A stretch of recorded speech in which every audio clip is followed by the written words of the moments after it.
Hey guys, welcome back to Nora's Table. Today we are sitting down with a veteran therapist, Joe, who's going to talk to us a little bit about the mental health aspect of being a veteran and PTSD and things. Joe, I'm going to turn it over to you if you want to give us a location of self. Sure. My name's Joe Pritchett. I'm a mixed race with Black and American Indian. I am originally from Northern Nevada on a small reservation. I am a veteran. I served 17 years in the military, and now I'm a therapist. Which And I'm married and have two kids. which branch did you serve in, Joe? The The Navy. Navy. How did you like it? It's pretty fun. I mean, certain aspects of the job itself kind of sucked, but for the most part, it's the camaraderie that I had with friends, and the actual going to different places was fun. What made you want to join the Navy? It's kind of funny. I worked in Circus Casino. I was in the Midway, and I noticed some of my friends, they were getting fired. So I was like, oh, I got to get a job where I could just talk and not get fired. And so I had one of my friends, she had actually gone to the Air Force and said, oh, this is the greatest thing in the world. You don't get fired. I was like, hey, I got to get there. And so I kind of joined. But a lot of it too was that, like I said, I'm from a reservation. It's small. I mean, most things that we would do is farm or, just work for our tribe. And at that point, I started working for our tribe before I joined the military. And then, yeah, it was just trying to get off the reservation because I noticed I was getting in trouble and things like that. So, Are you comfortable sharing which tribe you're from? sure, it's the Fallon Paiute Shoshone tribe. Oh, I love Fallon. I love Fallon so much. So you're nearing your end of your 17 years, getting ready to go into civilian life. What's that look like for you? For me, it was kind of scary, a scary aspect because now it's like you're changing into a different field and it's something that you're not used to. But the only difference was I was already going through school.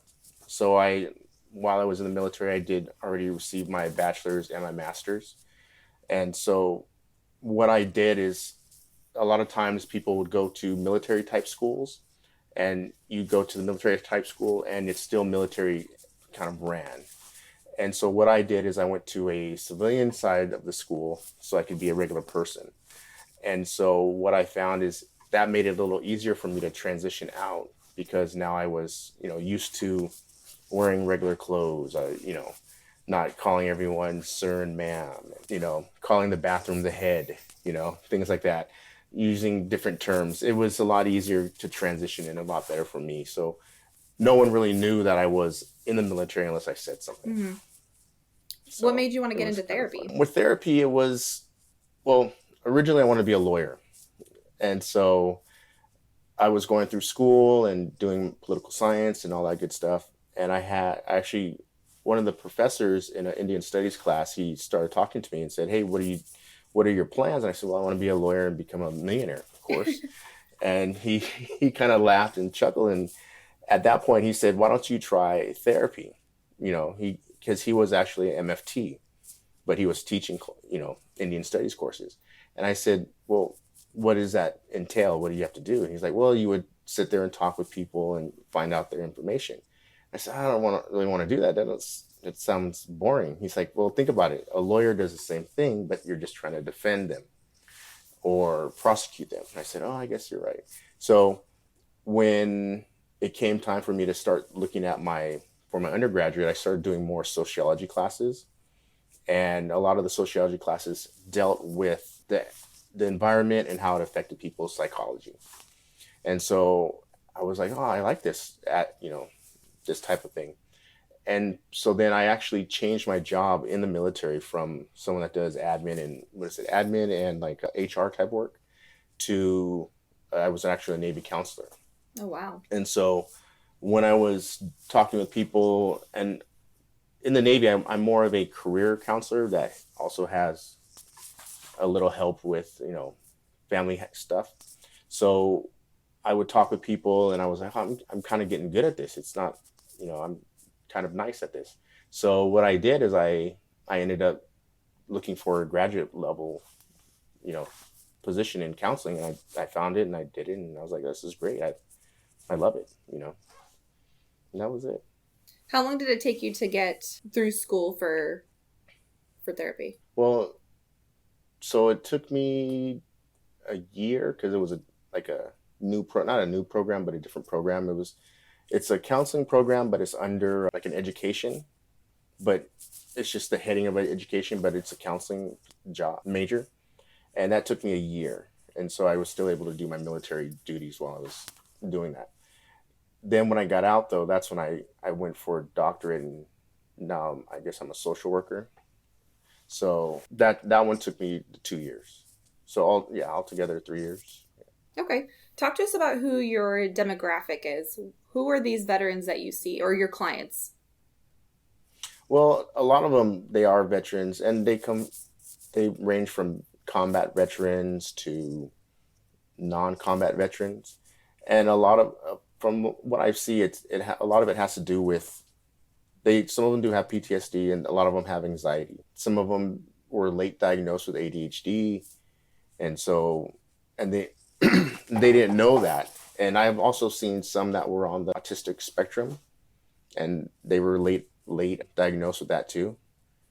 And so, and it's kind of funny with the autistic spectrum folks. When I was in the Navy, there's people that I know that they would not talk to people. They were kind of socially, they wouldn't look at you in the eye. They had problems. They were kind of to themselves. And I noticed those were the people that are later on diagnosed with autism. Mm-hmm. And it's not, they had no clue that they had this at all. And it was just more or less, they were going through life. I'm an introvert. What kind of obstacles do you think service members with ADHD or those that fall on the spectrum, what kind of obstacles do you think that they face being in the military? In the military, I think a big one would be medication. Oh, yeah. Yeah. Because, so depending on the type, let's say for the Navy, I'll go with Navy because I'm more fond of that one. But for the Navy, when you go on a deployment or a ship, depending on how big the ship is, you could have a full staff of medical people, or you could have not a full staff. And so when you really think about it, aircraft carriers and stuff a little smaller, which would be amphibious ships, would be a little smaller than an aircraft carrier. They would mainly have a full medical and dental people on board, like doctors and stuff like that. And every once in a while, they'll have a psychiatrist on board. And so the only way, let's say you run out of medication, you don't have it no more, it could affect the way that you are paying attention on a watch. You could be an aircraft controller, and then you're not really paying attention to your screen, which could cause planes to crash or things like that. So a lot of times, if they do have ADHD and things like that, that might limit their ability to be in a certain job. So it could also affect their jobs. With autism, depending on where they're on the spectrum, it could be the same type of thing. Their ability to focus, pay attention, talk out. Some people might be more with ADHD, or not ADHD, I'm sorry, autism, they might be more of the IT person, which they're kind of kept alone. They're in a far room and no one bothers them. So a lot of times that's where you might find them. But if they're a person that's on the flight deck, which is one of the most dangerous places on an aircraft carrier, then your ability to pay attention to what's going on might be hindered. Do you feel like higher ups in the military are equipped with how to deal with those on the spectrum or those outside of being neurotypical? Because military is very uniform. You want everybody to basically be one unit. There's no individuality. Do you think in the Army we have sergeants, first sergeants, and things like that? Do you think the higher ups, I'm not sure what they're called for the Navy or Air Force or, any branch outside of the Army, I'm pretty ignorant too, but do you think that they have the tools needed to manage people under them who are outside of being neurotypical? I would say no, because a lot of times, unless they're on a shore duty, like they can go to a regular doctor or something like that, I don't believe that the higher ups are kind of equipped with that. Even though they might feel they are, I don't honestly believe they are, because a lot of times they're dealing with upwards to from 100 people to 5 people. And so they're really, and then they have the mission that they have to make sure that's going on, and supplies and logistics and all that good stuff. that stuff might be more on their radar than that one sailor or soldier or marine that has is on the spectrum or have ADHD. The only time that you ever see that they would probably get involved is when they get in trouble. Okay. And at that point, that's when it's like, oh, this person is on the spectrum, or they're on, they take meds for their ADHD. At that point, that's when they might, okay, let's try to find out what we can do to help this person. But it happens on the back end of it. Yes. So it's more of a punishment. reactive approach. Right. What do you think can be done to change that, to kind of level the playing field for people who might be on the spectrum? Well, it's kind of, because here's the thing. If someone, I feel that if someone is found to be on the spectrum, they're more than likely going to not be able to be in the military anymore. And so, I mean, let me put it this way. When a person goes through MEPS, they get recruited. The recruiter is trying to tell them, hey, make sure be truthful with everything that you do, and don't be truthful on certain things if it's true. So, for example, it used to be like when I went through the military, if you had seen a therapist for any reason, and the people at the MEPS at one point would also try to be like, hey, friend, let me, you can talk to me type of thing. And they would always say, did I see your parents were divorced, did you have to go to therapy to see someone, talk about it? And if you're like, oh yeah, this is a person trying to help my best interest, you'll say, yeah, I did see a therapist a couple times. Okay, you're disqualified. And so, and that goes with inhalers. Hey, have you ever tried an inhaler? Just one time you were maybe running and then you just needed a quick puff of your inhaler. Oh yeah, my friend, he let me borrow his. All right, you're disqualified. So seems a bit what would end up backhanded. happening? Right. So what would end up happening is you would more than likely be disqualified if you were to give up that information. Have you ever taken medication for ADHD? No. Have you taken medication for seizures? No. Have you done, so a lot of time, go ahead. Oh, what about, so these people that you're talking about that are in the military that potentially have a diagnosis of ADHD or on the spectrum autism, were they previously diagnosed before joining the military? Can the military access those records and see, oh, this person, no, they don't have access to those records? No. Okay. They have no access to your civilian record. Unless this individual is like voluntarily discussing it. So already that causes this negative stigma of if I'm struggling mentally, I need to hide it. and I'm in the military, I can't talk about it, I can't seek help. And so how do you think that that's affecting people that are in the military with that stigma and that fear? Well, within the military, it's the same thing. You don't want to talk about if you have any type of mental health problems. You don't want to talk about them. So that now let me kind of put myself in there. When I found out there's people that were diagnosed with PTSD, this point, this was in 2012, 2013, a lot of people would be discharged upon that diagnosis because a lot of times their PTSD is way on the scale where they could black out and do something. And so they're like, okay, get your group therapy going, get your, individual therapy, and then we'll go ahead and separate you. You'll be compensated, have a good life. And so when a lot of times if someone is having an issue, they're not going to bring it up. They're not going to tell anyone. They might tell someone, a close, confident person, that might say, hey, yeah, you should maybe go to the doctors or something like that. And the other thing is a lot of doctors within the militaries, they won't necessarily say anything. They're confidential within that, unless same thing that we have. If you talk about hurting yourself, someone else or something, we have to report it.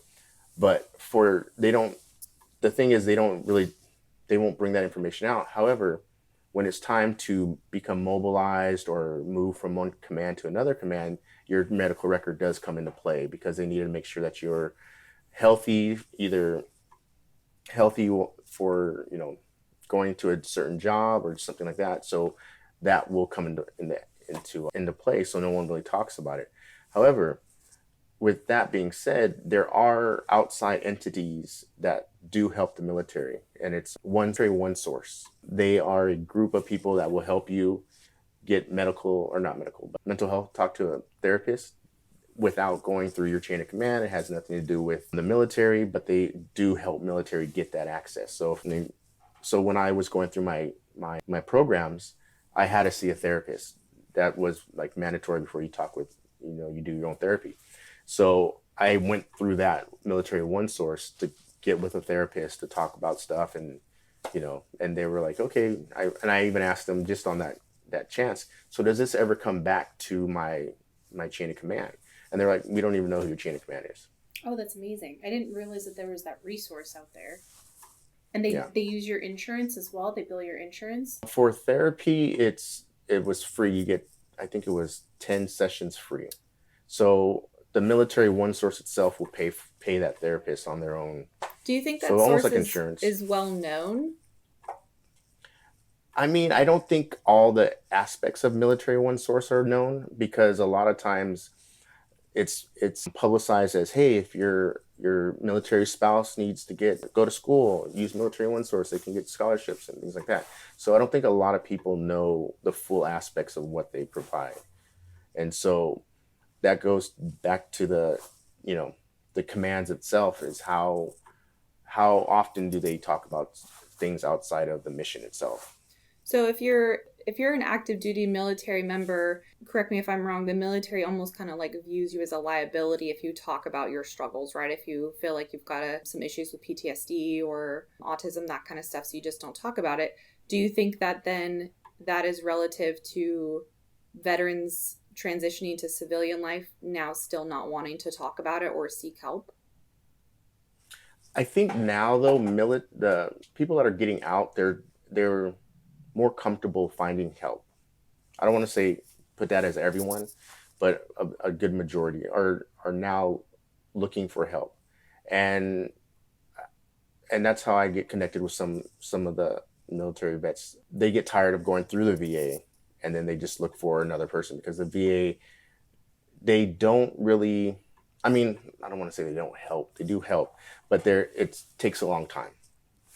So I might need help today, and I want to go through the VA, and I might not get that help until 2 months down the road. And what is the issue with the VA? Where is the ball being dropped? It's just too big. It's just too big of an organization that I think they don't really want to. I don't want to say they don't want to help, but they'd much rather do the minimum. Let's just get you mobilized, moved, and you can go about your life. And so I think that's just my own opinion, though. I mean, I think that they're just too big, and they're not really paying attention to the actual individual, even though the individual might be saying, hey, I need help with ABC. They're saying, well, you have to go through this first, and you have to go through this screening, and you have to do this, and you have to do this before we can even get you to that person. And so it's just a lot of, I guess, bureaucracy that causes a lot of backup there. So in your opinion, what can be done? How can the VA improve that would make it easier on the vets? I think, so with the VA, I think they just have to kind of slim down, kind of like a regular health organization. Make it so that the person is number one. Make it so that, okay, hey, I have this issue. Who can I see? Show me on an app, show me on a piece of paper who I can go to, instead of, having to get screened by you, then get screened by them. And then, just make it more of a simplistic route, instead of making me see 20 to 25 people before I can get something done. What do you think is the biggest obstacle for people being discharged from the military or coming out for transitioning then? Well, here's my thing, because so when I was I was the person that would make sure that everyone was able to transition out and was ready to go. So what I found originally, my last command that I was at, I found that a lot of people, they said, I'm getting out tomorrow, and they're not prepared to get out. And so what does not prepared mean? Well, their finances are still not set up right. They might still owe money, or they might still have to do some stuff. Their housing, if they were living on base, Do they have a place outside? Do they have a resume? Are they ready to go to the VA and get stuff done so they can get a veterans rating? Or are they, you know, are their family ready and packed out? Do they know what they're trying to do?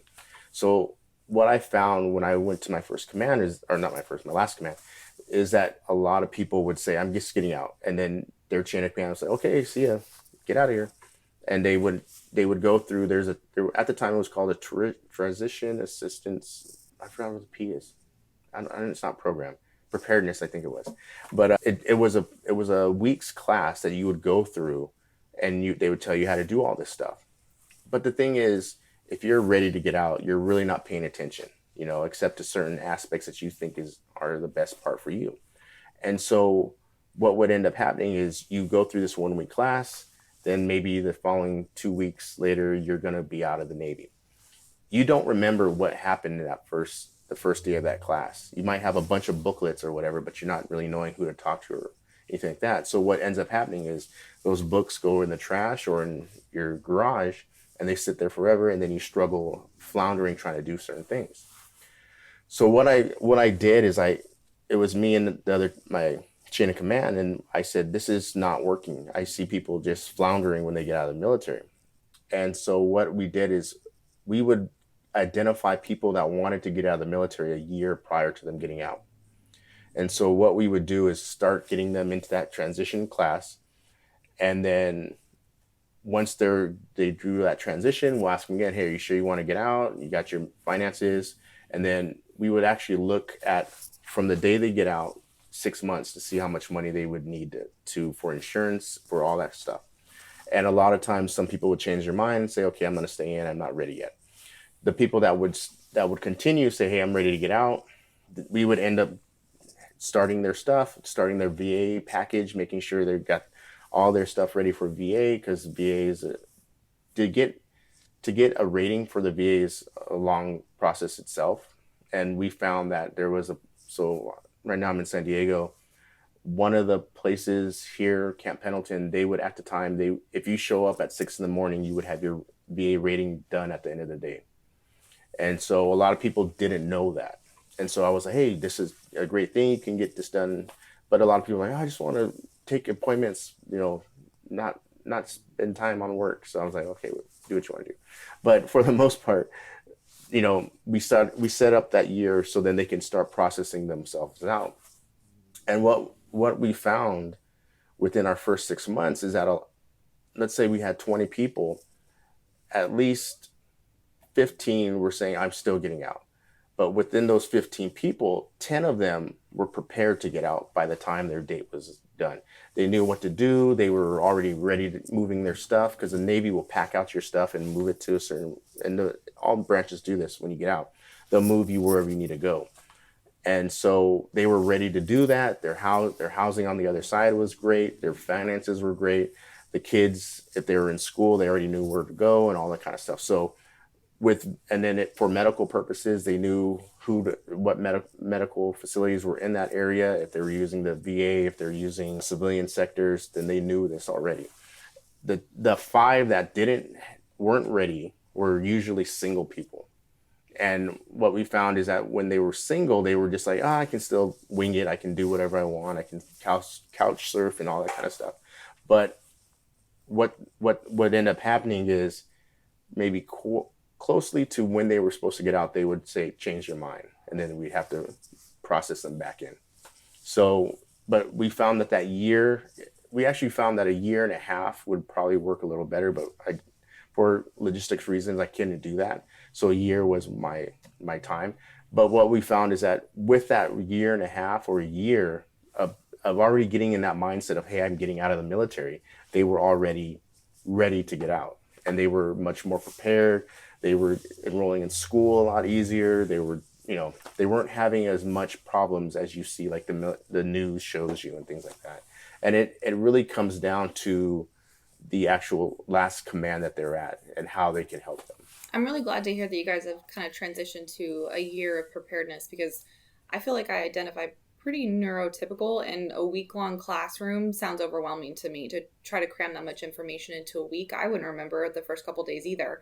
Now imagine adding Mhm. another level of somebody who has ADHD or autism or whatever, trying to then sit in a classroom and have to take notes and stare at a billboard or, like a whiteboard or something for a week. Yeah. I can't even imagine. That sounds completely overwhelming. Yeah.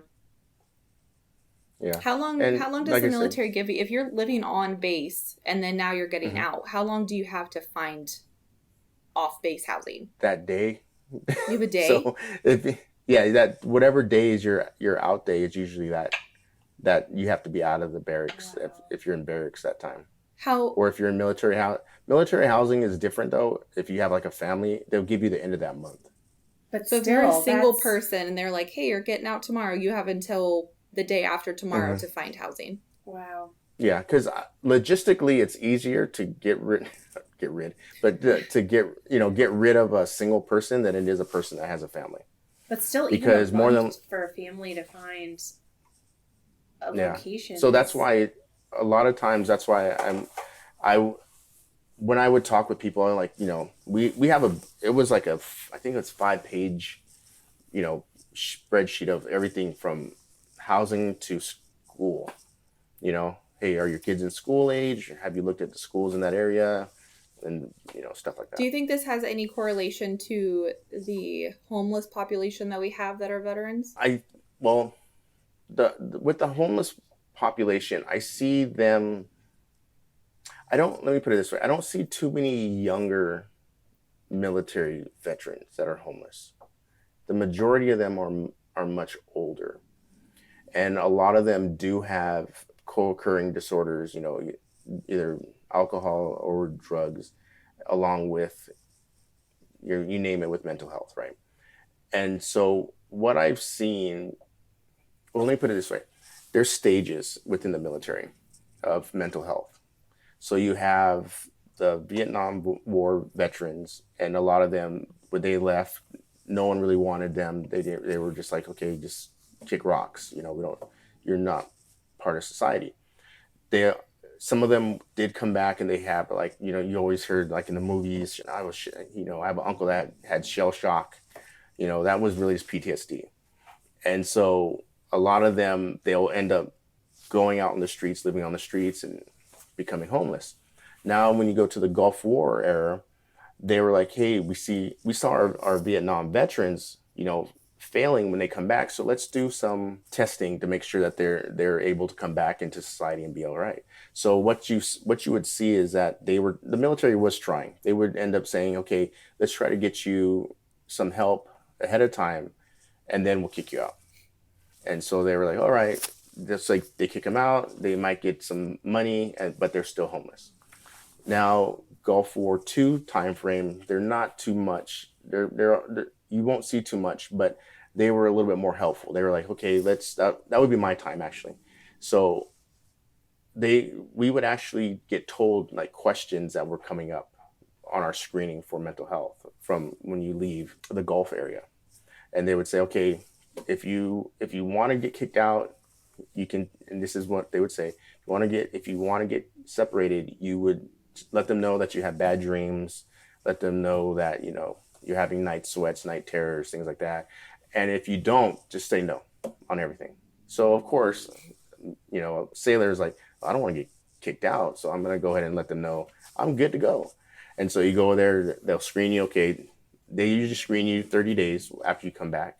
Then they screen you 60 days, then 90 days, and then they're done. So within those time frames, you could be having these symptoms, but you're just like, nah, I'm good. And then if you get out and you have these symptoms, then you could use the VA, but a lot of times you wouldn't. And then you're just out there homeless, right?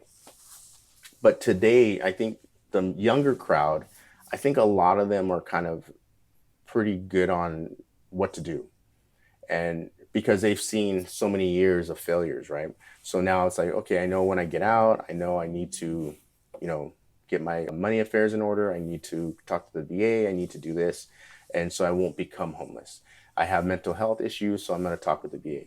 And so I think the younger generation they're a lot more equipped with the right questions to ask, what to do and things like that, and which is a lot better. But my generation going back, that's where you'll see a lot more homeless people. And, the ones that do have a lot of issues where it comes with comorbidities, and things like that. And it's a lot of it has to just do with being scared of getting kicked out at a certain point. So let's talk a little bit about PTSD. I think in movies and TV shows, they paint PTSD as being like, I mean, obviously this does happen, but they paint it to this extreme where people are like loose cannons and they're just going off in a grocery store or something very extreme. I know their PTSD is kind of a spectrum where you fall with it. Let's talk about things that aren't necessarily obvious, having night terrors or, maybe being reactive to fireworks and things like that. What is the not, I don't want to say lesser, but for lack of a better word, the lesser end of the spectrum for PTSD? What does that look like? A lot of times it's anxiety. Anxiety is the big one. And it could be anxiety of knowing what to do in the morning. What am I supposed to do? What do I have to, and that can be, because in the military, you're given a schedule and you follow that schedule. It's easy. Even if you don't follow the schedule, you know the schedule and you can always get back on track. So a lot of times when I'm with clients, their thing is I have anxiety, and I'm like, okay, here's what I want you to do. I want you to make a schedule for yourself. And then they would find, for the most part, a lot of them, they would be like, oh, this works for me. Today I'm doing A, B, and C, and I have it written down in my planner, not a phone, but a planner. And they would end up saying, this is the greatest thing. But I didn't change anything. I just gave them the same thing that the military provided you. And and I think a lot of times is like on the lower end, like you were saying, that spectrum, anxiety would be the biggest thing, because a lot of times you're so stuck on, you have that, okay, I have to do this, and this, and it kind of, when you don't have it anymore, then it's like, what do? I have all this extra time. What am I going to do? Oh, what if I don't make it on time to such and such place, or things like that? And so that anxiety builds up, and then it bounces back down to depression, right? And you're like, I didn't make it to my appointment. Why, you get down on yourself. So those type of thing, because like I said earlier, when you asked me about the military, the camaraderie, that camaraderie that's there is so important. And a lot of people lose that when they leave the military, because they know that their friend is working 24 hours or whatever, and you're off, or you're looking for a job and you're not used to something. So that depression that you would get is like, oh, I'm longing for my buddies, my friends, things that we used to do. And so that anxiety and depression. So yeah, it's not like, you're right, they're not going into a grocery store, they hear a bell and they're, oh my gosh, I gotta shoot everyone, So it's more of like a fear of the of unknown.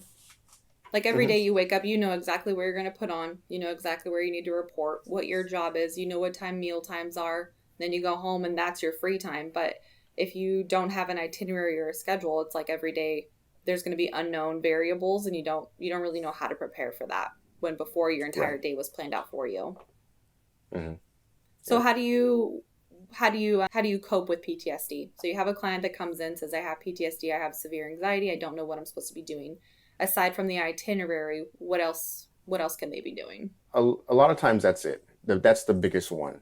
And once they come, their anxiety starts to lessen. I don't want to say it goes away permanently, but it lessens. Then we start to look at other areas where their anxiety might come up. Does your anxiety come up when you go into a medical facility? Does your anxiety come up when you go to, let me put it this way. I had a client, and he worked for the VA. And where he worked, which had nothing to do with death or anything, but he would he could walk in there and have that. There's a smell of death, like from literally dead bodies. And he found out later that area they had dead bodies in there before, and it was just like a smell that he would catch, and it would bring him back to when he was, in the field, and he would be like just kind of shaking a little bit. And so what I told him, I said, you have to kind of, if you can, bring some like a lavender or something that you can smell in the place of that smell. And then step outside or do something. If you have to constantly be in there, wear a mask. This was before masks, COVID.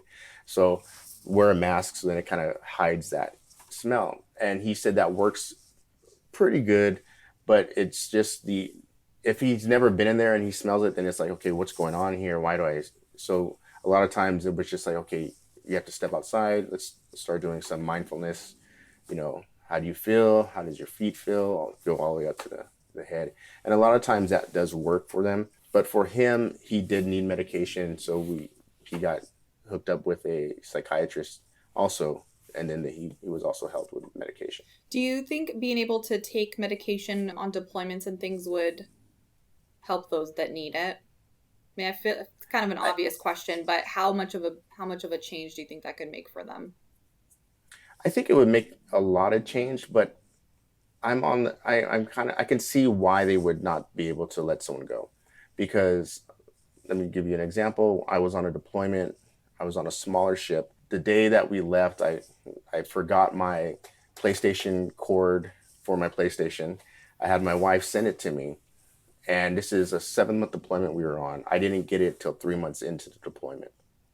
So if there's chances that if you need medication and the medical facility is sending it to you, you could have already ran out of that medication. So things could start happening to you, especially on deployment when it's very close quarters. Things can activate certain, you can be triggered by certain things.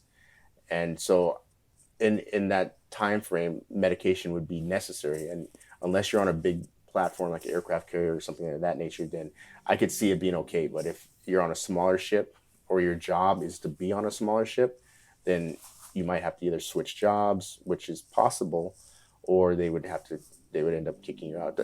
Let me put it like this. There's people that have diabetes and where they need insulin. They can no longer go on deployments. And once you can no longer go on deployments, you're no longer eligible to stay in the military after your last time of being in. They'll do a med board, and then they'll say, okay, well, you need to get separated. And depending on how long you've been in the military, they'll separate you. You might get compensation, you might get a certain rating, but that's diabetes. And by itself, people live with diabetes all over the world, but that's diabetes in the military. And it's much more. Is that for those who get diagnosed with diabetes while being in the military? Because at MEPS, they should probably weed you out then, right? Yeah. You would be disqualified anyways. You're disqualified anyway, so it's within the military. Okay. You'll get separated. So you kind of risk going through like a medication withdrawal then if you're having to wait months for it to come in. Mm-hmm. That's not safe either. Right. Can you have like birth control? What do women do? Women can have birth control because, from what I understand, you can overload birth control. Not like take it overload, but I mean, like you can have a big amount of it. Big. Because I remember like at certain points, my wife, she had like those little caplet, those little clamshells of like 20,000 of them. It seemed like she got a big box of them, and I was like, "What are these? What are we doing with these?" And then she's like, "Oh, that's my birth control." But it was like huge. It was like a year's supply worth of birth control. And for medication, of course, you have, especially any type of stimulant medication, you could become tolerant to the dose, and then you have to get that checked, and so on and so forth. So on the bigger ships, you have a full medical personnel. On the littler ships, you have what? You have a person that is just like you, that just qualified in basic. I don't want to say basic, but they're almost like a nurse and LVN. Okay. And just one person for the whole ship? You could have 3 for a ship. Like the smallest ship I was on, we had 2, and that was we had 300 people. Okay. I'm processing. I have some questions. Go for it. I don't want to step on your toes. You can cut in at any time. Let's see. No, I'm blanking. How are your clients finding you? Because you said that typically you're getting potentially veteran clients that have tried to go through the VA and haven't been successful, and then they're like, oh, okay, well, let me try another avenue. And so are you marketing yourself as a veteran therapist? Yeah, I do Psychology Today, and then there's another one, Zen Care, that I use. And at one point I was working with a doctor that he saw veteran patients. He had insurance and everything, but I was like a 1099 person. So he would farm them out when he has too much to me, and I would just take them that way. So, and then he would pay me from what they get paid from the VA. So I was like, that kind of, it works. I mean, I get to see the patients and things like that, but for pay wise, it's like, it kind of blows. But, for the most part, I mean, like I said, I was talking to veterans, helping them out and things like that. So that was the part that I liked. But that was a lot of, so the most part they have been using the Psychology Today. I swear we should get a sponsor for them. We I drop talk them about like them. every episode. Yeah, I talk about Psychology Today like every episode. I mean, you should. They're great. I mean, yeah.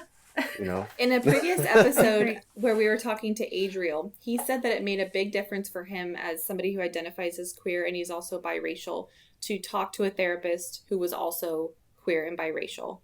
Do you feel like being a Native makes you more relatable to specific clients who maybe identify just like how you do, rather than sitting down and talking to, a cisgendered white man who may not be able to understand some of the obstacles or variations of what somebody who is Native or Black or, whatever deals with in the military? I do put that on my post or my profile. But I'm open to see anyone, really. For me, it doesn't really matter. And a lot of that has to do with the military, right? Because the military, it's a smorgasbord of people, right? You see everyone and anyone. So I think I'm on that same kind of level. If you're comfortable with me, I'm comfortable with you. I have no, qualms with whatever.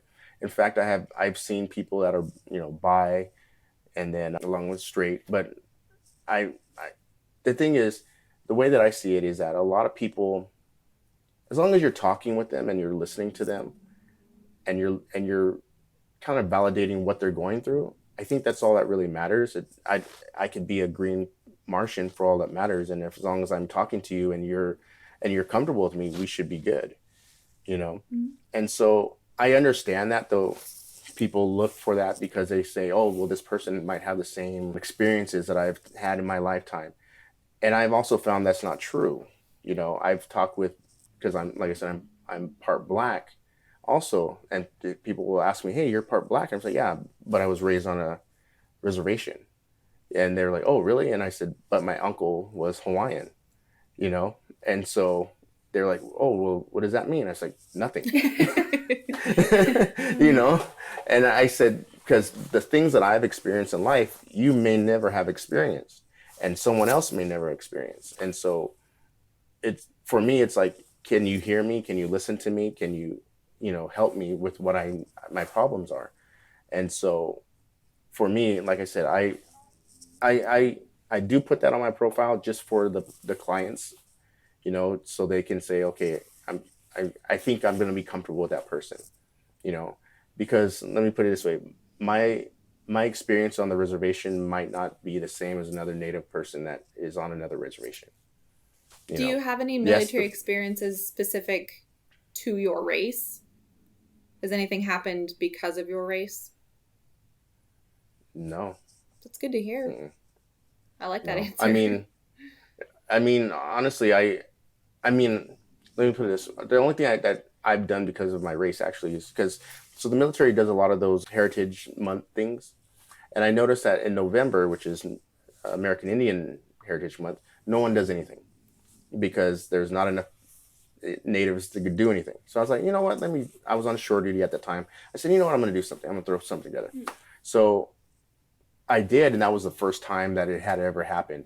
And then because I did that, another group of Indians on another ship did one, and then another group on another place did one. And so it just needed to be done. Nice. And so I think it, like I said, nothing has ever happened to me. They were like, oh, you this and that or anything. But I think it just, if it has happened to me, something I just maybe was oblivious to it because I got whatever I needed anyway. Do American Indians make up like a very small percentage of the military? They do. Well, let me put it like this. Certain branches have more American Indians than other branches. So Navy, you might not have as much. Marines, you might have more. Army, you might have a little bit more. And then Air Force, not so much. You might have like a smaller group, like kind of like the Navy. But it's really the combat directive ones that you'll see a lot more. Do you have an opinion on why natives. that is? I think it just has to do with the culture, because a lot of times, because I originally was going to go to the Marines, and the only reason why I didn't is because my uncle, who was also in the Navy, he said, I can get you in the Navy quicker than the Marines. And I was like, whatever, you're lying. So he got me in the Navy.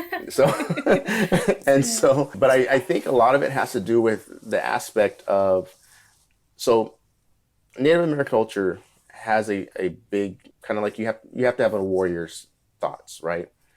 And a lot of tribes, they promote, being a warrior and things like that. And so you can't go and start wars now, of course. You would have to go into the next acceptable thing, and that would either be, law enforcement or the military. And so a lot of times you'll see a lot more natives going into the branches where you can actually, play with guns and things like that. And when you get, you'll do your 4 years, and then you get out, and then you live your life, but you did your warrior stint, as you know. And so that's a reason why a lot of natives would go into the military. Are there mental health resources on reservations? Is that common? Yes, it is. It depends on the reservation, though. So, for example, my reservation, there's social workers there. And so if you have issues, you can always talk with one. The problem that I see is that everyone knows everyone on the reservation. So if I'm a social worker on the reservation, I know who's coming in, and I'm like, oh, Billy over here, he's here to see me because his dad, is doing things to him. So, it's like I already have that story, and it's like, oh, well, they might not feel comfortable talking with me because I know too much.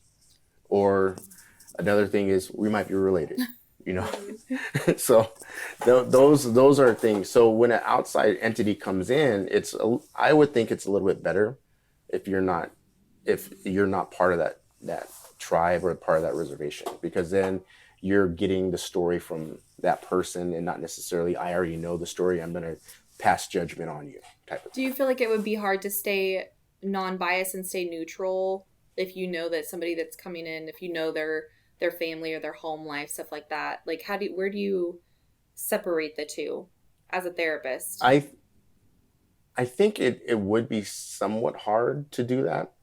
I have not had that to deal with that yet, but I do have one client now, and he's talking with people from a reservation that I know of, and the person that he's talking about, I have connections with them through other people. Okay.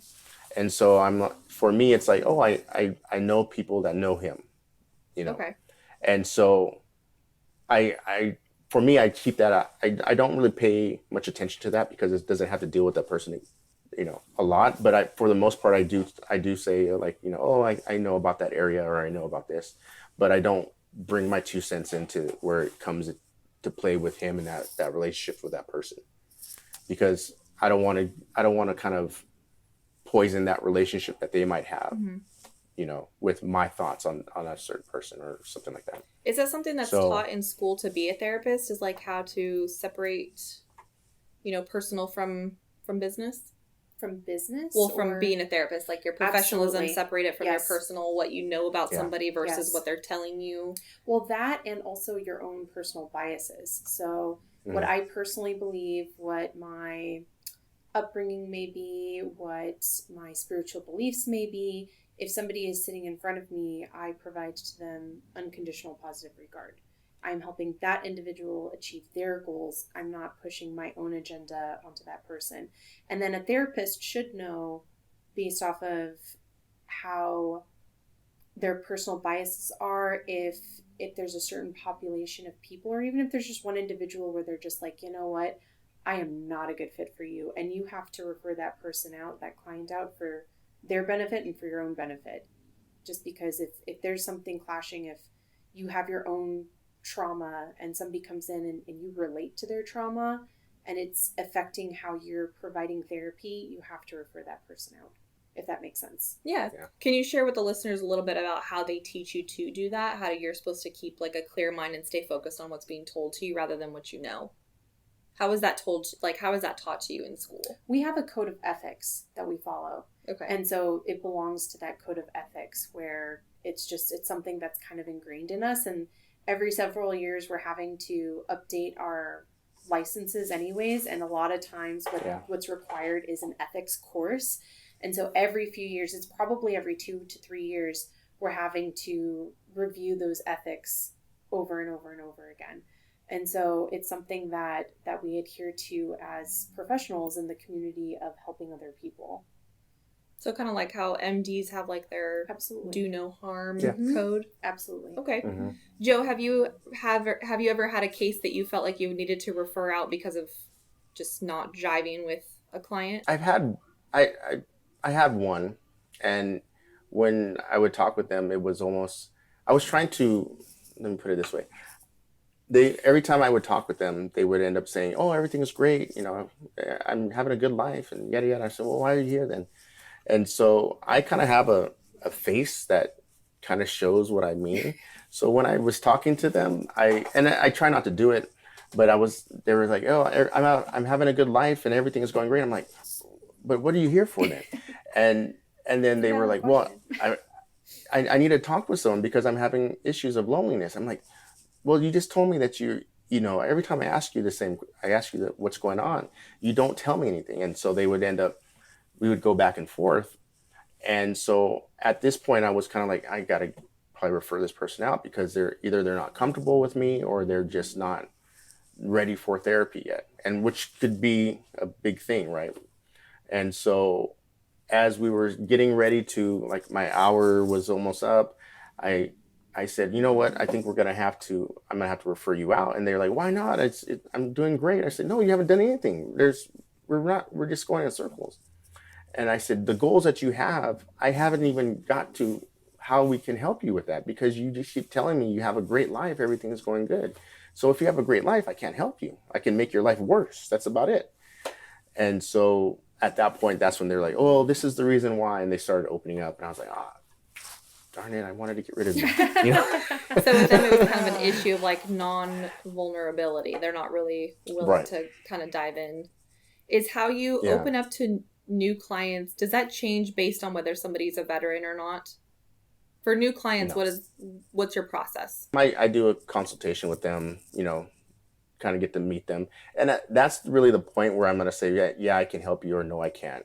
So if they're saying something like, I haven't really worked with schizophrenia too much, and so I'm not too confident with schizophrenia. So I'm like, you know what, if you have schizophrenia, I'm going to have to refer you to someone else because I'm not comfortable and I don't want to do harm to you. And that's the way I'll put it, because I don't want to put you in a situation where what I'm telling you is not helping and it can actually, you know, make your symptoms worse than they are.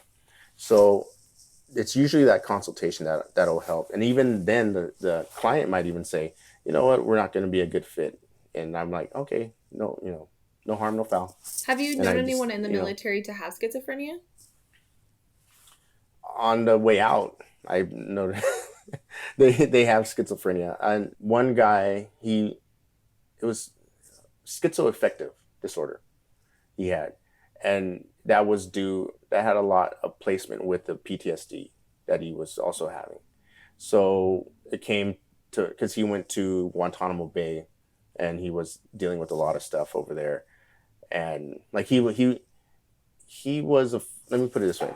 That guy that he went to Guantanamo Bay, he couldn't tell his therapist what was going on because the therapist was pushing on him to open up more, kind of like I was doing with that one client. And so when he's like, "Hey, tell me more. And the guy the sailor was kind of like, I don't want to talk to you anymore because you're actually pissing me off." And then, so the therapist kept going more. He's like, let's stop the session because you're making me upset and I want to punch you in the face. And so that was, like you were talking about, the spectrum of PTSD. That was that spectrum, right? That's the one you see on the television. And so he was more comfortable coming to talk to me because I'm in the military and I know what deployment's like. I know, you know, how your family will act on deployment. And, you know, and so he was during that time, they found out, or after he got out, he found out that he had schizoaffective, and it was, a lot of it was placed with certain things that he was doing. I've never heard that term before. Can one of you guys explain to somebody in layman's terms? It's a cluster A personality disorder. So it's in the umbrella of personality disorders, and it's just in another group. I don't know off the top of my head the qualifiers. You could have for like paranoia. You can have grandiose some ideas. paranoia. You can hear voices. A lot of it is trauma related. Some of it's trauma related, and just the way the brain makeup is. I'm trying to think right offhand too. So you got me on you stumped pop me. Quiz. Yeah, I know. Pop quiz. Potentially some illicit drug use. Yeah. So is schizophrenia something that is triggered by a traumatic event?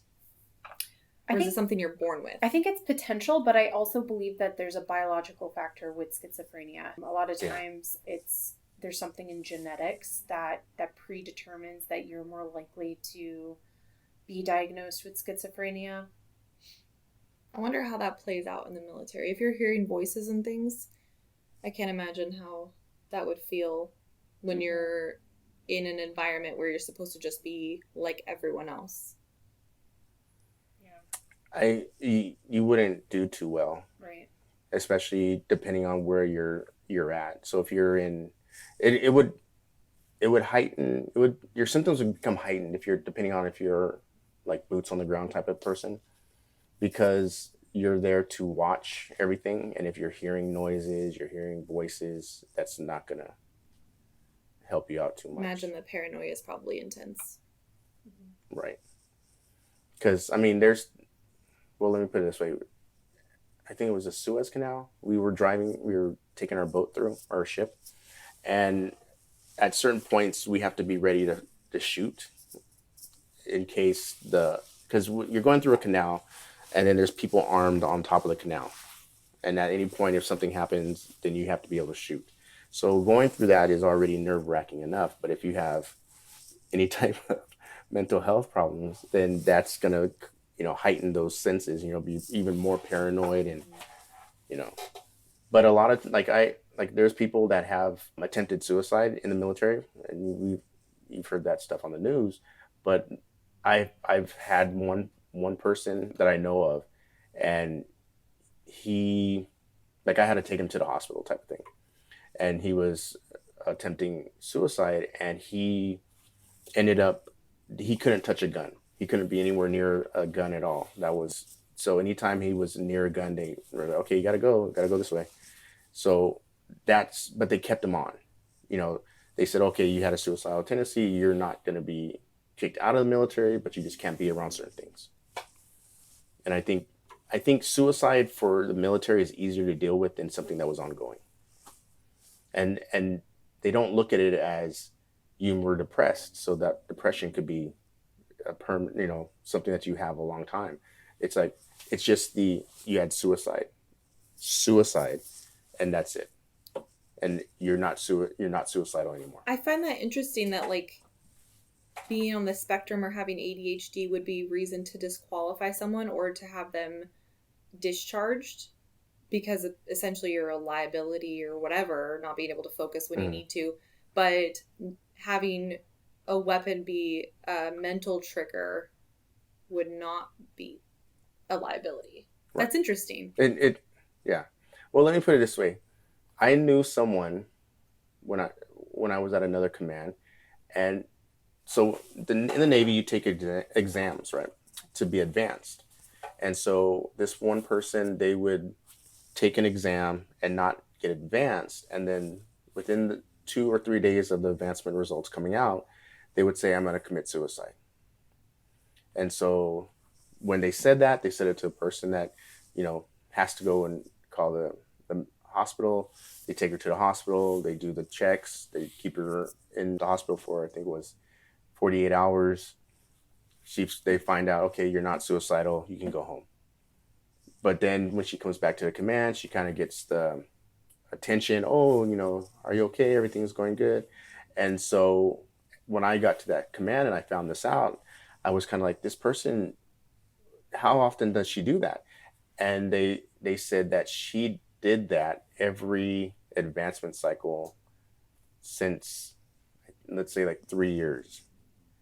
And I was like, well, advancement cycle is every 6 months, so she's wanting to commit suicide every 6 months. And they're like, yeah, roughly. I said, and you guys haven't done anything about this? And they're like, well, what can we do? Because the doctor keeps saying that she's good to go, she's healthy. They bring her back, and then it's like, okay, don't do this anymore. you know she takes the test, doesn't make it, I'm going to commit suicide. Whoa, what's going on here? So if you look at that, it's you're like, well, that doesn't even seem rational, because you're like, why is this person keep saying the same thing? And we're just like, okay, here's a Band-Aid, put it on there, and then, and not looking at the full reason of why she's doing this. And so I think it depends on the command. So when I say the Navy doesn't want to do that, that's big Navy, right? Big Navy doesn't want people that have mental health problems because they can be a liability. However, each individual command themselves are like little territories, and they dictate what they want to do. So in this case of this person, they didn't have enough manpower to run this shop. And so if this person was to leave, then they have to get someone else to take her place, and that might take a year to 2 years. And so instead of saying, well, we need to get her help and get her out of here, they're saying, well, we need to keep her here and we'll just watch her. And so if you what's what's the humane part of doing that, right? To just keep her there. You already know that she's gonna commit suicide. Is that right to do that? Like we were talking about ethics, is that ethically right to keep doing that over and over and over when you know this is gonna happen? And then you have the one sailor that is hiding everything, and they're basically, I don't want to tell anyone anything, but I'm hurting inside, I'm depressed, I'm having all these issues in home life and this, but I'm keeping that, that fake face so that I can not get kicked out of the military. And so I remember telling like the higher ups, I said, the military is the most neurotic group of people in the world. And of course the person was like, no, what are you talking about? I said, we are always looking for approval from someone else. I want to make my clothes look nice.